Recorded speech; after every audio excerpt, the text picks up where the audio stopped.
मेरी मौत किसकी। संजीव अपने दोस्तों राघव और प्रतीक के साथ बियर बार में बैठकर बियर पी रहा था।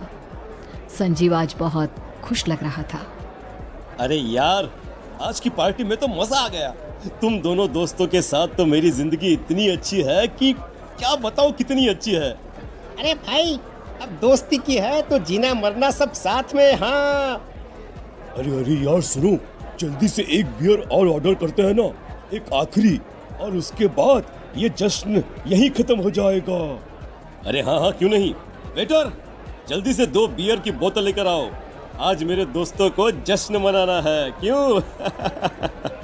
इतने में वहां पर एक बहुत सुंदर लड़की छोटे छोटे कपड़े पहनकर हाथ में बियर की बोतल लेकर उसके पास आती है। ये लीजिए, आपने बियर ऑर्डर की थी ना, मैं लेकर आ गई। क्या बात है यार, इस बार की वेटर तो बड़ी सुंदर है। अब बियर लेकर आई हो तो अपने हाथों से ही पिला दो ना। हाँ हाँ, क्यों नहीं, जैसा आप बोलोगे मैं वैसा ही करूँगी। क्या बात है यार, अब तो लगता है रोज यहीं आना पड़ेगा। उसके बाद वो लड़की उन तीनों को बियर सर्व कर देती है। पार्टी करने के बाद वो तीनों अपने अपने घर जाते हैं। प्रतीक संजीव और राघव को उनके घर छोड़कर जैसे ही अकेला अपनी कार में आकर बैठता है तो अचानक उसे एहसास होता है जैसे उसकी कार की पीछे वाली सीट पर कोई बैठा हुआ है। वो तुरंत पीछे मुड़कर देखता है। तुम यहाँ क्या कर रही हो? और तुम मेरी कार में कब आई? अरे तुम तो बार में वेटर थी ना। बस ऐसे ही मेरा दिल कर रहा था आपके साथ आपके घर चलने का, इसलिए मैं आपके साथ चली आई। अरे लेकिन तुम मेरी कार में आई कब? अभी कुछ देर पहले तो यहाँ पर मेरे दोस्त बैठे हुए थे। प्रतीक के इतना बोलते ही उस लड़के का चेहरा खतरनाक तरीके से बदल जाता है। उसकी आंखें पत्थर की तरह सफेद और पूरे शरीर पर नीली नीली नसें उभर आती है। गाड़ी चलाओ, पूरी स्पीड में चलाओ, और अगर तुमने गाड़ी रोकने की कोशिश भी की तो मुझसे बुरा कोई नहीं होगा। डर की वजह से प्रतीक के पसीने छूटने लगते हैं। उसका शरीर बुरी तरह से कांप रहा था। प्रतीक बिना कुछ सोचे समझे कार को फुल स्पीड से चलाना शुरू करता है। चलते चलते वो शहर से दूर एक पहाड़ी पर पहुंच जाता है और सामने अब सिर्फ पहाड़ी का किनारा दिख रहा है, जिसे देख प्रतीक घबराकर अचानक से कार को ब्रेक लगाता है। देखो देखो देखो देखो, मुझे छोड़ दो मुझे। अगर मैंने गाड़ी जरा सी भी आगे बढ़ाई तो हम दोनों नीचे गिरकर मर जाएंगे। ये तो तुम्हें पहले सोचना चाहिए था ना। अब कुछ नहीं हो सकता।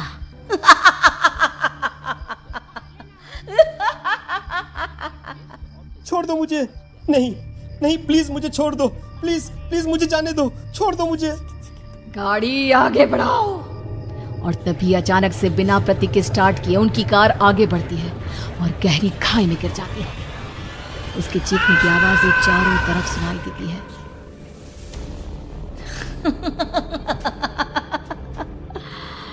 तुझे मारकर मेरे कलेजे में जल रही आग को थोड़ी शांति तो मिल गई, लेकिन अभी ये कहानी खत्म नहीं हुई।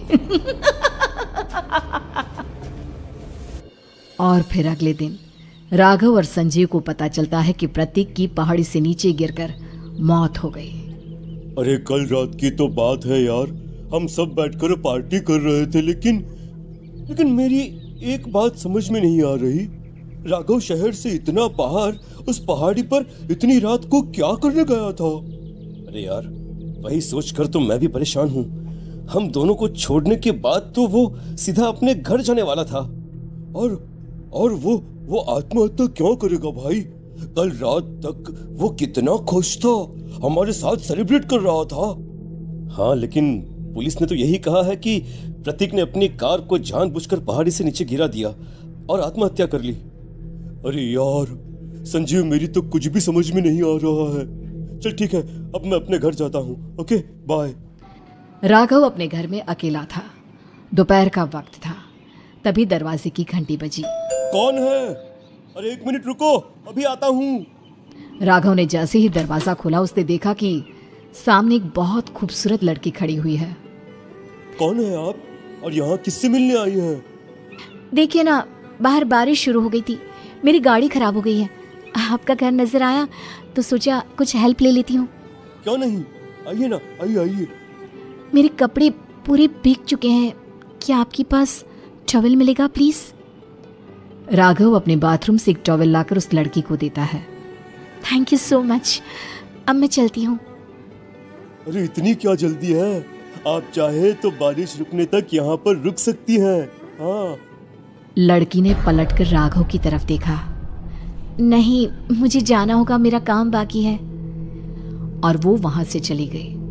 उस लड़की के जाने के बाद राघव अपने बाथरूम में नहाने के लिए गया और जैसे ही उसने बाथरूम में देखा तो उसका टॉवल वहीं पर लटका हुआ था। उसने टॉवल हाथ में लिया तो देखा कि उसका पूरा टॉवल खून के धब्बों से सना हुआ है।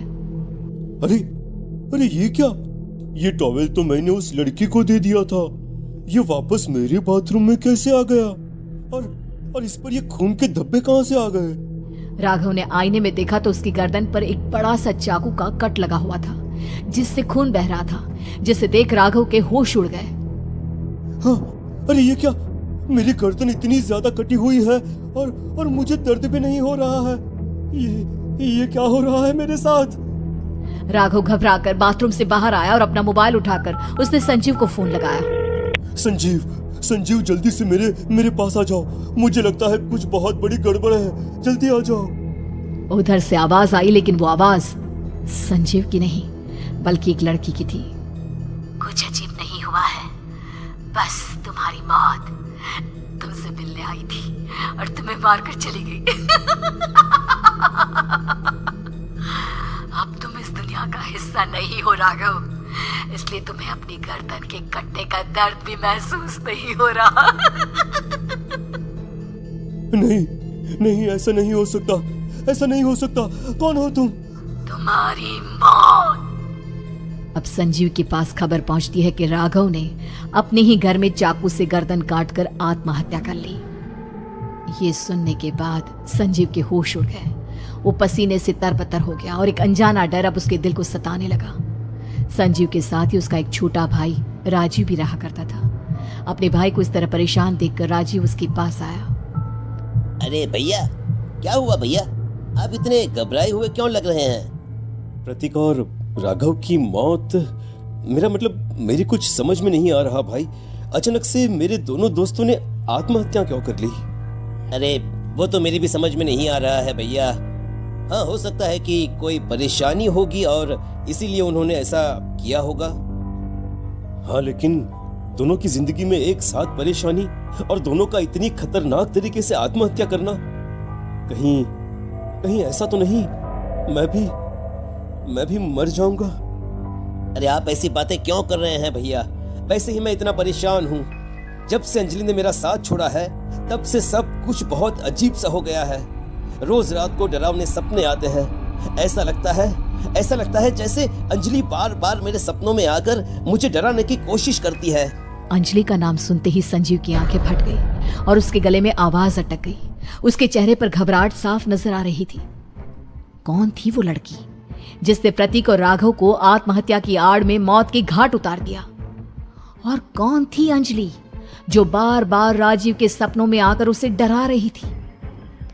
अंजलि का नाम सुनकर संजीव इतना घबरा